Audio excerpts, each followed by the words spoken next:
Bueno, téngame paciencia si me ven un poco más lento de lo lento que soy a veces, ¿sí? No estoy 10 puntos, pero con la gracia del Señor compartiremos su palabra. Estamos viendo el libro, la carta de Pablo a los Efesios, ¿sí? Capítulo 3. Vamos a ver la segunda parte del capítulo 3, versículo 14. Soy preguntón para los que no me conocen. ¿A quién le gustaría, esto es ficción, sí, es un supuesto, pero a quién le gustaría poder tener una charla con el apóstol Pablo? A varios, ¿sí? Bueno, no hace falta que me lo digan, pero piensen, ¿qué le preguntarían a Pablo? ¿Qué le preguntarían? Hay muchas cosas para preguntarle a Pablo, ¿no? No sé, alguno le preguntará del tercer cielo, de las visiones, del encuentro con Jesús, de sus viajes misioneros. Después de la charla, ¿le gustaría que Pablo tenga una oración por usted? ¿Sí? Lo que vamos a ver hoy es una oración que hace Pablo por los hermanos de Éfeso. Y en un momento de la oración, él involucra a todos los creyentes.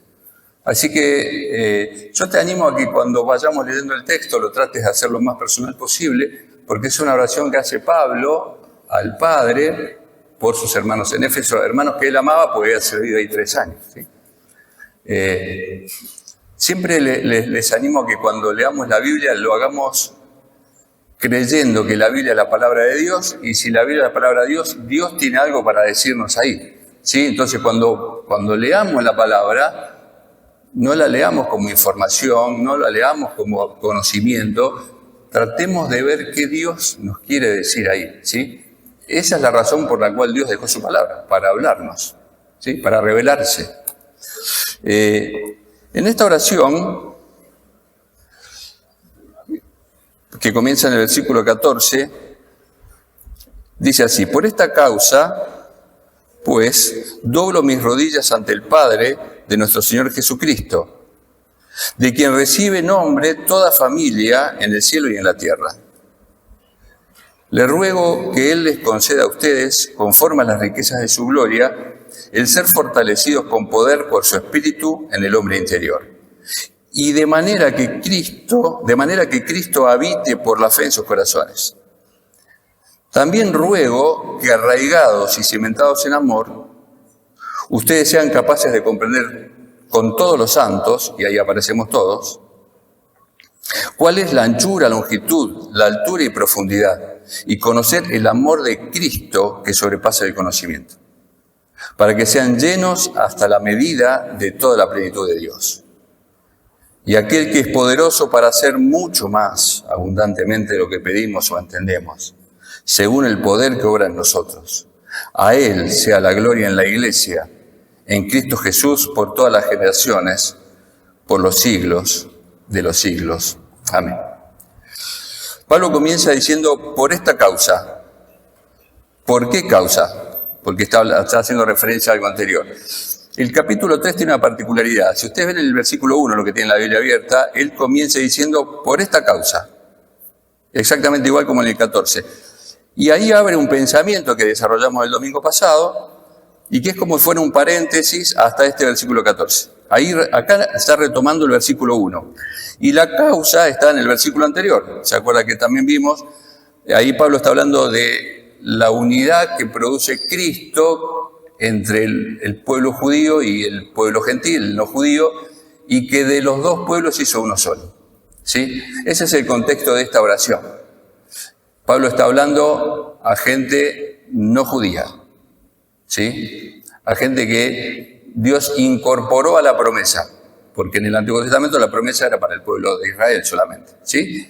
Entonces, Pablo está diciendo, por esta causa, ¿sí?, yo doblo mis rodillas. Lo primero que me llama la atención o que quisiera hacer notar es la postura de Pablo al momento de orar. Uno puede decir, bueno, es una postura común orar de rodillas. No voy a preguntar quién ora de rodillas, algunos seguramente lo han hecho algunos no lo hacen por problemas de rodilla, pero en la oración pública, la oración en el templo se hacía de pie, no se oraba de rodilla en el templo. Y el tiempo de la meditación y de la enseñanza se hacía sentado, no se hacía de rodillas. Pablo le está diciendo de alguna manera a los hermanos de Éfeso: me estoy humillando delante de Dios para pedirle esto a Dios para ustedes.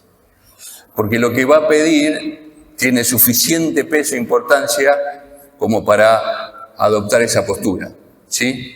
Es una postura física, pero también hay una postura interior, que es sobre todo lo que vale, ¿no? Si alguno de nosotros, porque estamos medio rotos, no nos podemos arrodillar, pero si nos postramos en nuestro espíritu, eso es lo que el Señor ve. Y si nos arrodillamos, nos tiramos al piso y el corazón no es el corazón correcto, no sirve de nada, ¿sí? Entonces, Pablo les dice a los... porque él podría no haberlo dicho, como estaba orando, ¿sí? Se lo dice porque quiere que los que leen la carta sepan que lo que hay en el corazón de Pablo es sumamente importante, ¿sí? Y dice,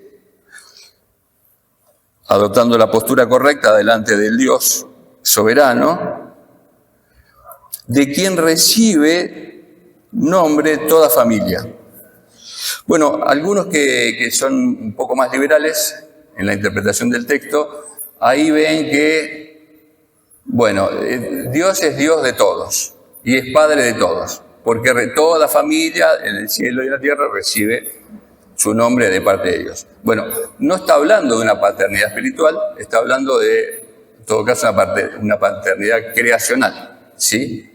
Y la palabra que está ahí como nombre podría ser mejor traducido como patria y tiene la misma raíz que padre. Entonces ahí Pablo está haciendo como un juego de palabras donde dice, bueno, el padre, del padre recibe el nombre de toda la patria, ¿sí? No está hablando de personas individuales. Así que no sería un texto como para tratar de afirmar que todos somos hijos de Dios. La palabra enseña otra cosa, ¿sí? Y los hijos de Dios son aquellos que han recibido a Jesucristo en su corazón. ¿Está bien? Lo comento porque alguna vez he escuchado este texto para tratar de afirmar algo diferente. ¿Qué es lo que pide Pablo? ¿Qué le pide Pablo a Dios? Le ruego a Él que le conceda a ustedes. Esa es una oración intercesora, ¿sí? Es Pablo poniéndose en el medio, el que intercede está en el medio, y le pide al Padre que le dé a ellos, ¿sí? Que le dé conforme a las riquezas de su gloria. Acá quiero hacer un alto. Pablo pide que la respuesta de Dios esté condicionada a las riquezas de Dios y no a nada que esté sujeto a la condición de los hermanos de Éfeso. ¿Sí? Eso dice, ¿no? Le pido al Padre que les conceda a ustedes conforme a las riquezas de su gloria. Para mí esto fue muy revelador. Recordé malos momentos nuestros, Maris, económicos, donde faltaba de todo. Y nuestra oración, yo tengo el recuerdo que siempre fue pedirle a Dios que nos dé lo necesario. ¿Está bien? Sí, está bien. Pero creo que muchas veces nuestras oraciones están condicionadas a nuestra fe, están condicionadas a nuestra realidad, están condicionadas a nuestra mirada de las cosas.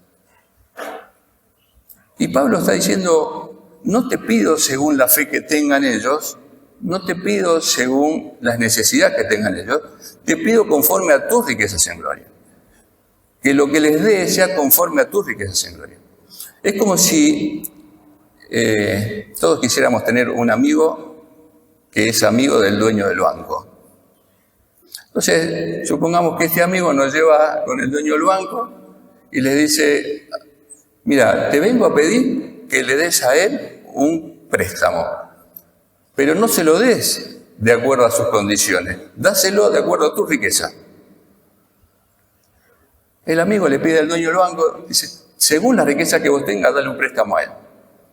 Parece medio raro, ¿no? Porque los préstamos acá tienen que ver con nuestras posibilidades. Pero en esta oración, Pablo dice, respondéles de acuerdo a tus riquezas. A mí me pareció revelador porque creo que nuestra oración puede ser transformada si lo vemos de este lado. Porque, insisto, muchas de nuestras oraciones están limitadas a lo que nosotros creemos que puede pasar.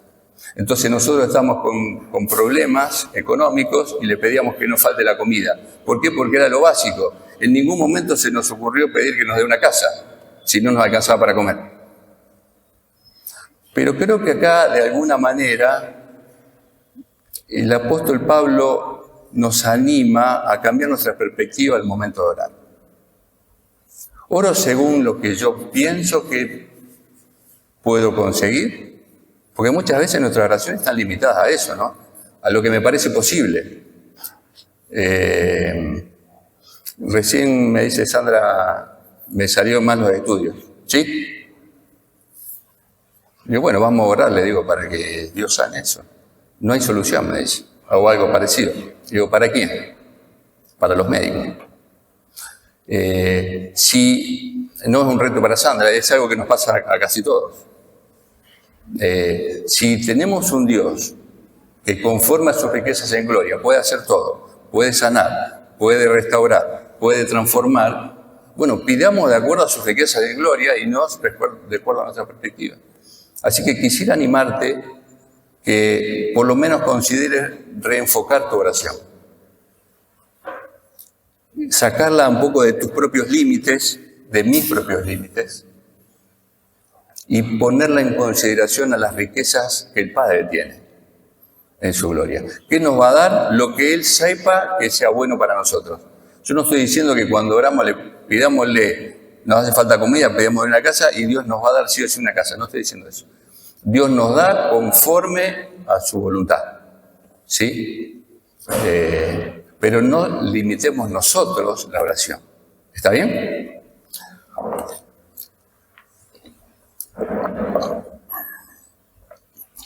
El apóstol sigue diciendo,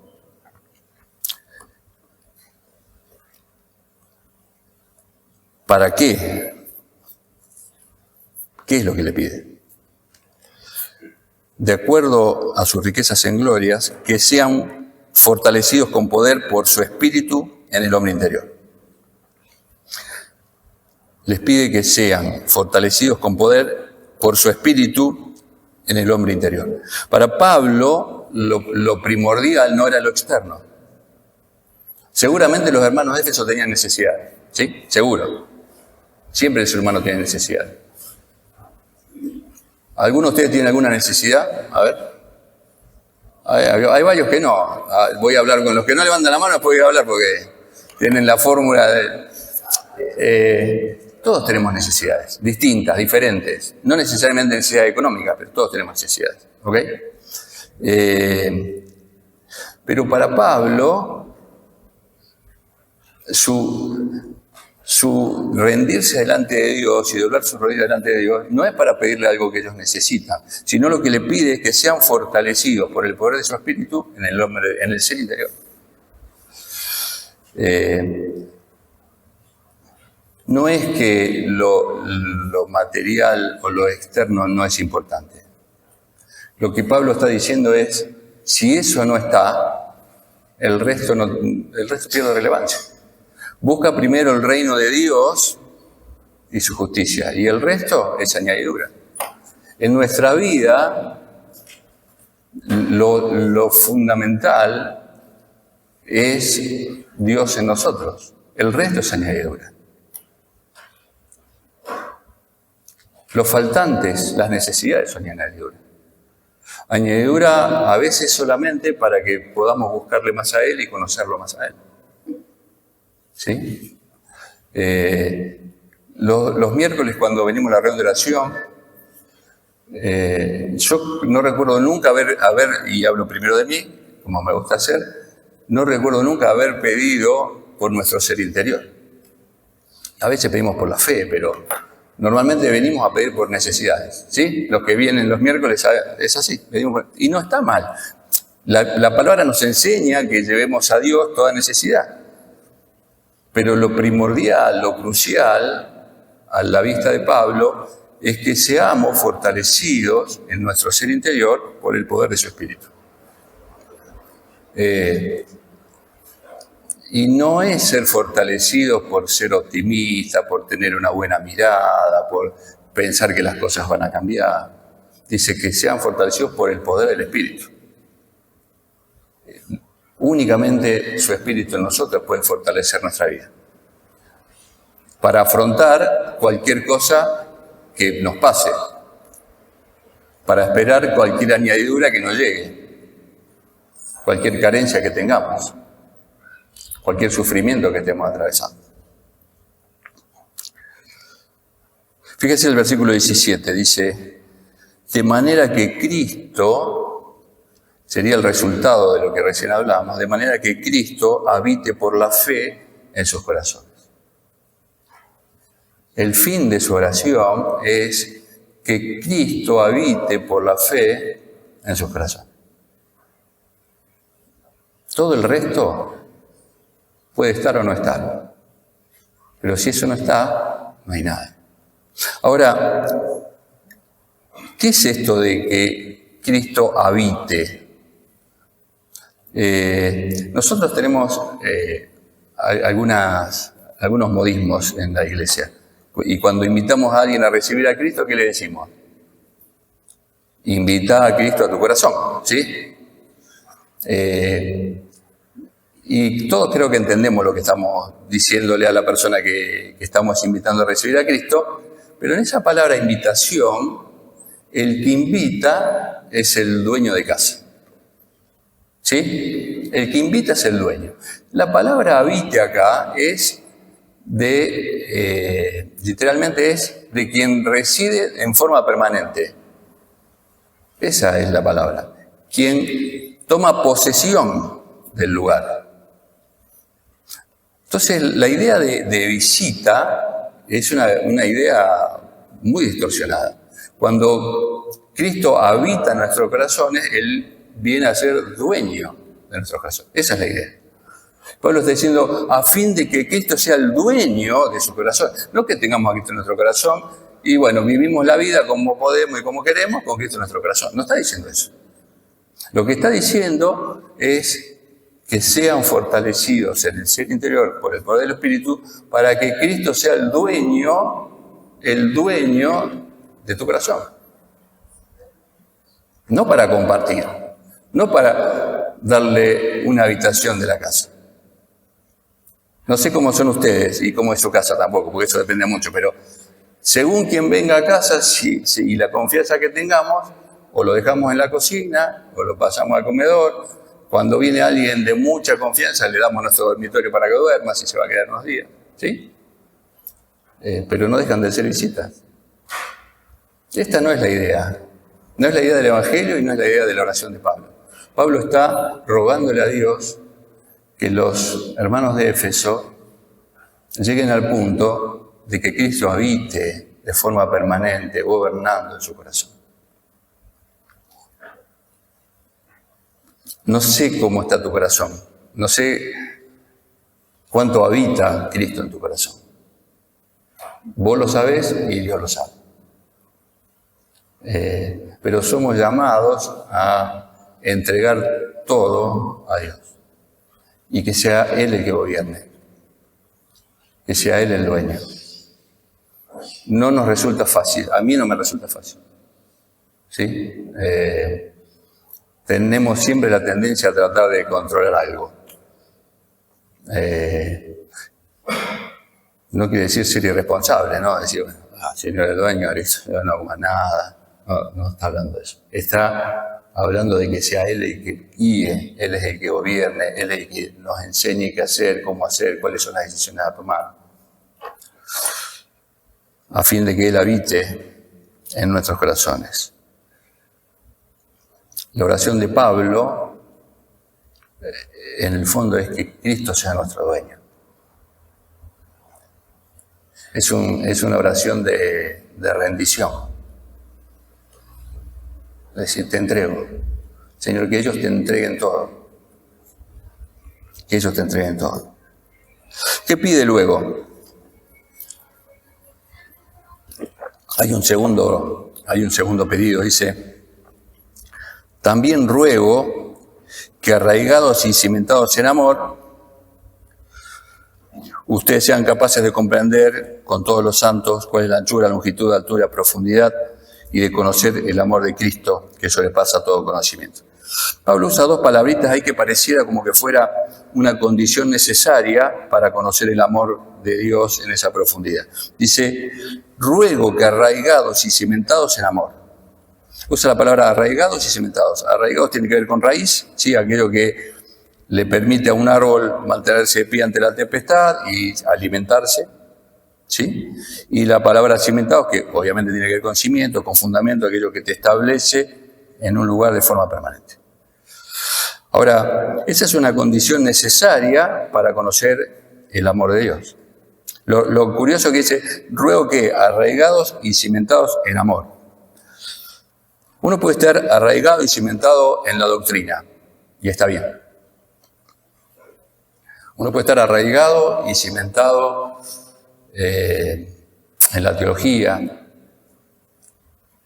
pero el llamado o el ruego de Pablo es que estemos arraigados y cimentados en amor. Todos sabemos, Dios es amor, ¿sí?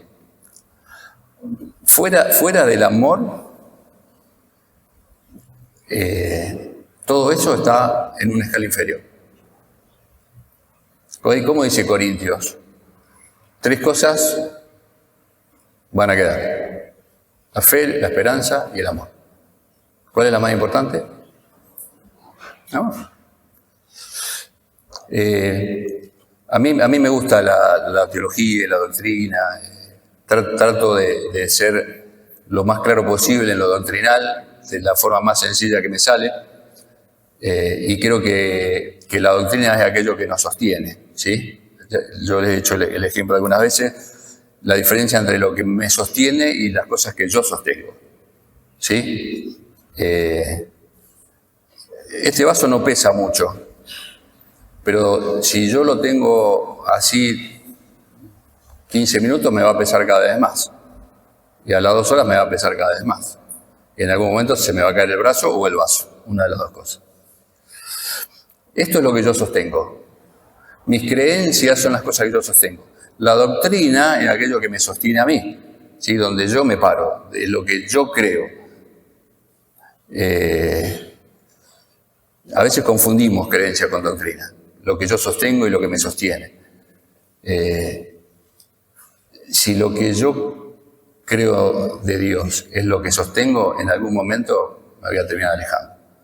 Si el que me sostiene realmente es Dios, aunque me canse, voy a seguir descansando ahí. Ahora,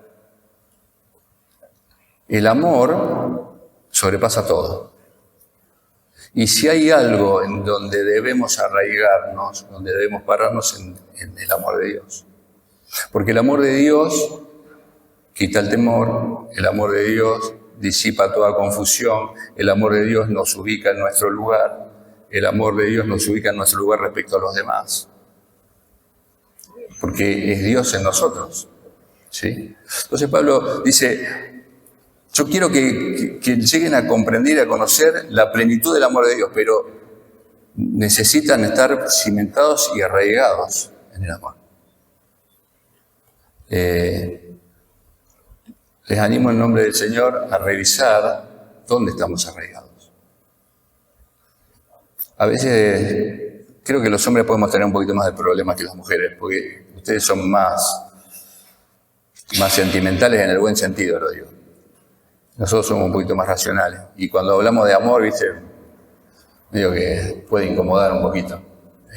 De hecho, tenemos algunas canciones que algunos hombres, he charlado varias veces, nos incomodan cantar, porque son como demasiado románticas. Siempre cito, no sé si lo hice acá, hay una canción muy bonita de un cantante que se llama Calvetti que dice: yo soy tu niña, la niña de tus ojos. No sé si la conoces. Yo soy tu niña, la niña de tus ojos. Y como varón nos complica ser la niña de Dios. O estoy enamorado y soy el novio. Bueno, hay muchas cosas que... Eso está en la Escritura, ¿no? Sacarle el sentimentalismo al amor, porque el amor es una persona. ¿Sí? No se trata del amor que podemos hablar entre nosotros. Estamos hablando de Dios, del amor de Dios, de rendirnos a Él, de plantarnos en Él. ¿Sí? Que ustedes sean capaces de comprender con todos los santos cuál es la anchura, la longitud, la altura y la profundidad. ¿Cuánto mide el amor de Dios? Porque tiene medidas, aparentemente tiene medidas, ¿no? Que comprendamos cuál es la anchura, la longitud, la altura y la profundidad. ¿Cuál es la medida del amor de Dios? Infinito. Bueno, la idea de dar 4 dimensiones, posiblemente, no, creo que nadie lo pueda saber, pero posiblemente está dando la idea de algo completo, algo que tiene ancho, tiene largo, tiene alto, tiene profundidad, es algo completo. No existe el aparato para medir el amor de Dios. No existe. No está el amorómetro. No existe. ¿Sí? Pero casi que Pablo entra en una contradicción porque dice: yo le pido al Padre que ustedes, arraigados en amor, sean capaces de comprender y conocer cuál es el amor de Cristo que sobrepasa todo entendimiento. Es decir, te pido que entiendan lo que sobrepasa todo entendimiento. Como que no hay parece una contradicción, ¿no? Acá Pablo está diciendo: Señor, que ellos conozcan el amor de Dios y que conozcan que el amor de Dios es infinito. Y que vivan en ese amor. La idea no es que podamos sacarle la medida y sacar cuenta. El amor de Dios es así. Los chicos cantan, perdón que a veces no vieron que ustedes, yo no canto acá, porque no canto. Perdón. Se ríe mi señora porque me conoce. Los chicos cantan eso, ¿no? Y a veces queda en una canción infantil. Cuanancho. Bueno. Pablo quiere que vos y que yo, Dios quiere que vos y que yo podamos conocer y entender que ese amor por vos y por mí es infinito. Aunque no lo podamos entender. ¿Se entiende? Es inconcebible, pero no podemos entender que el amor, ¿qué es infinito? No nos entra en la cabeza lo que es infinito. Nosotros tenemos que medir todo. Bueno, de alguna manera que solamente el Espíritu de Dios puede hacer en nosotros, dice, bueno, que ellos puedan entender y comprender lo que es incomprensible y podamos disfrutar de ese amor infinito. Y que te quedes ahí, no importa lo que te esté pasando en la vida. No importa. No importa lo complicado que esté el presente, no importa lo oscuro que se vea el futuro. Arraigate en el amor de Dios y quédate ahí.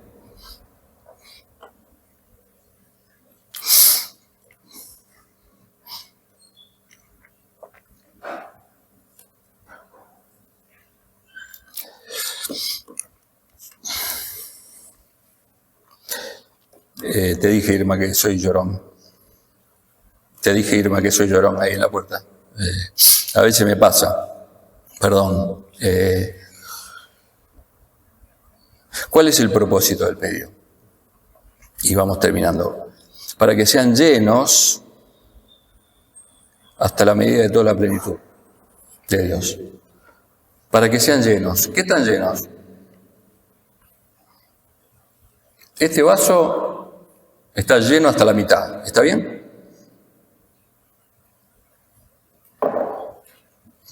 Ahí está la teoría esa, el vaso mío lleno, está lleno hasta la mitad. Para que sean llenos hasta la medida de toda la plenitud de Dios. El anhelo de Pablo es que los hermanos de Éfeso, junto con todos los demás, que dicen la oración con todos nosotros, podamos ser llenos de toda la plenitud de Dios. Está hablando del amor, ¿no? También es algo que obviamente es parte de un misterio y Dios no va a estar contenido en nosotros, pero Dios vive en nosotros. ¿Sí? El Evangelio tiene varias cosas maravillosas, entre ellas que hay cosas que no se entienden. Como el Dios creador de todo, soberano de todo, que gobierna todo, que va a juzgar a todos, vive dentro mío. Bueno, es lo que nos enseña la palabra. Dice que podamos ser llenos hasta la medida de toda la plenitud de Dios. ¿Quiénes son conformistas acá? A ver, un acto de sinceridad. ¿Quiénes son conformistas? ¿Yo solo? Dino, lo voy a mandar a Dino, gracias por andar. ¿Nadie más? ¿Todos juegan a full? ¿Van por todo? No. El conformista es aquel que va midiendo y dice, acá estoy bien. ¿Podría ser un poquito más? Sí, podría, pero me conformo con esto. ¿Sí? No es necesariamente algo malo el conformista. En la vida cristiana, ¿con qué te conformas? ¿Cuál es tu medida de llenura para decir, acá estoy bien? Vengo a la iglesia los domingos, vengo a la iglesia miércoles y domingo, oro todos los días, leo la palabra 4 veces por semana, tengo mi devocional todos los días. ¿Cuál es la medida que nos conforma? Bueno, en la oración de Pablo, el conformismo no existe. La oración es que lleguemos a la medida de la plenitud de Dios. Y el deseo de Dios es que Cristo sea formado en nosotros, completamente. ¿Eso cuándo va a pasar? Cuando estemos en su presencia, ¿sí? No lo vamos a lograr acá, pero hay una intencionalidad de que arraigados en amor, comprendamos ese amor incomprensible y que Dios nos llene por completo, ¿sí? Así que te animo a que no te conformes. Si crees que estás bien, podés estar mejor. Podés disfrutar a Dios mucho más de lo que estás disfrutando. Así como nuestra oración puede entrar en otra dimensión, nuestra vida puede entrar en otra dimensión. ¿Sí? La propuesta de Dios para vos es plenitud, para mí es plenitud, no es sobrevivir. Y muchas veces nos ha pasado, por circunstancias de la vida, que sobrevivimos.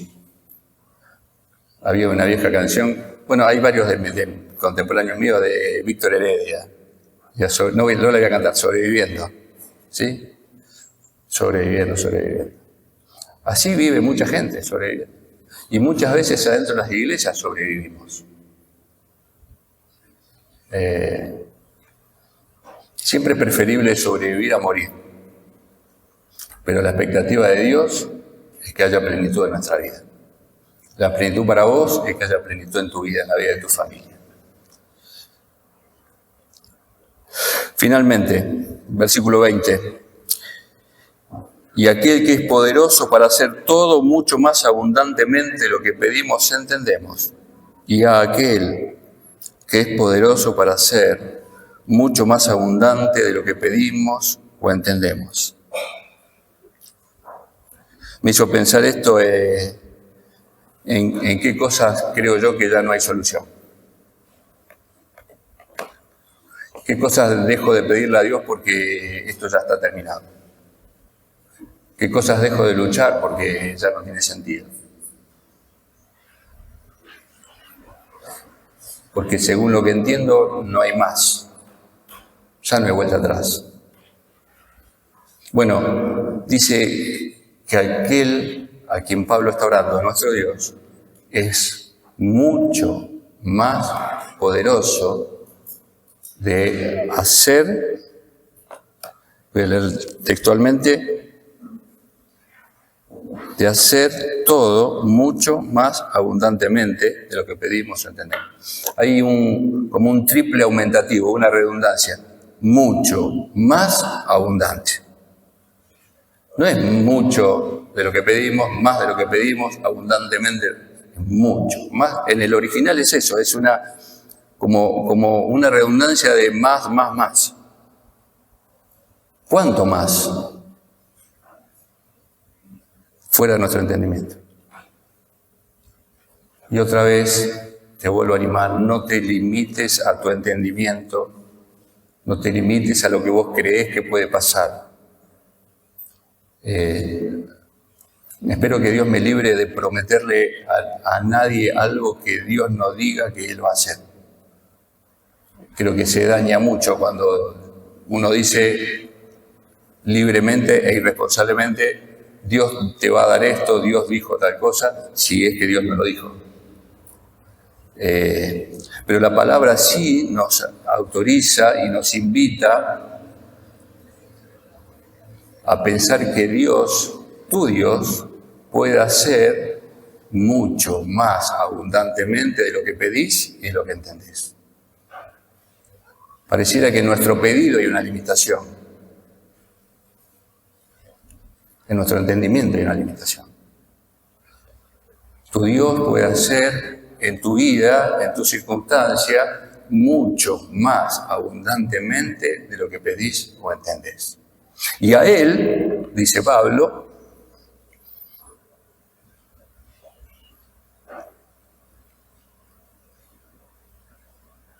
se me corrió, y a Él sea la gloria en la iglesia. Amén. A Él sea la gloria en la iglesia y en Cristo Jesús por todas las generaciones, por los siglos de los siglos. Amén. Solo terminar con una oración. Creo que Dios deja registrada esta oración que Pablo hace por los hermanos de Éfeso, para que la podamos hacer propia de alguna manera. Así que, en vez de orar, quisiera leer esta misma oración de Pablo, pero en primera persona. ¿Sí? Como que Pablo está orando por vos y por mí. ¿Sí?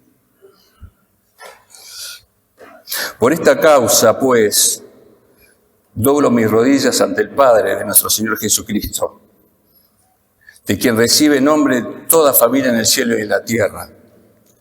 Le ruego que Él te conceda a vos, conforme a las riquezas de su gloria, el ser fortalecido con poder en su Espíritu, en tu hombre interior. De manera que Cristo habite por la fe en tu corazón. También ruego que arraigado y cimentado en amor vos seas capaz de comprender con todos los santos cuál es la anchura, la longitud, la altura y la profundidad, y de conocer el amor de Cristo que sobrepasa todo entendimiento, y que sea lleno hasta la medida de toda la plenitud de Dios. Y aquel que es poderoso para hacer todo mucho más abundantemente de lo que pedís o entendés, según el poder que obra en vos, a Él sea la gloria en la iglesia, en Cristo Jesús, por todas las generaciones, por los siglos de los siglos. Amén.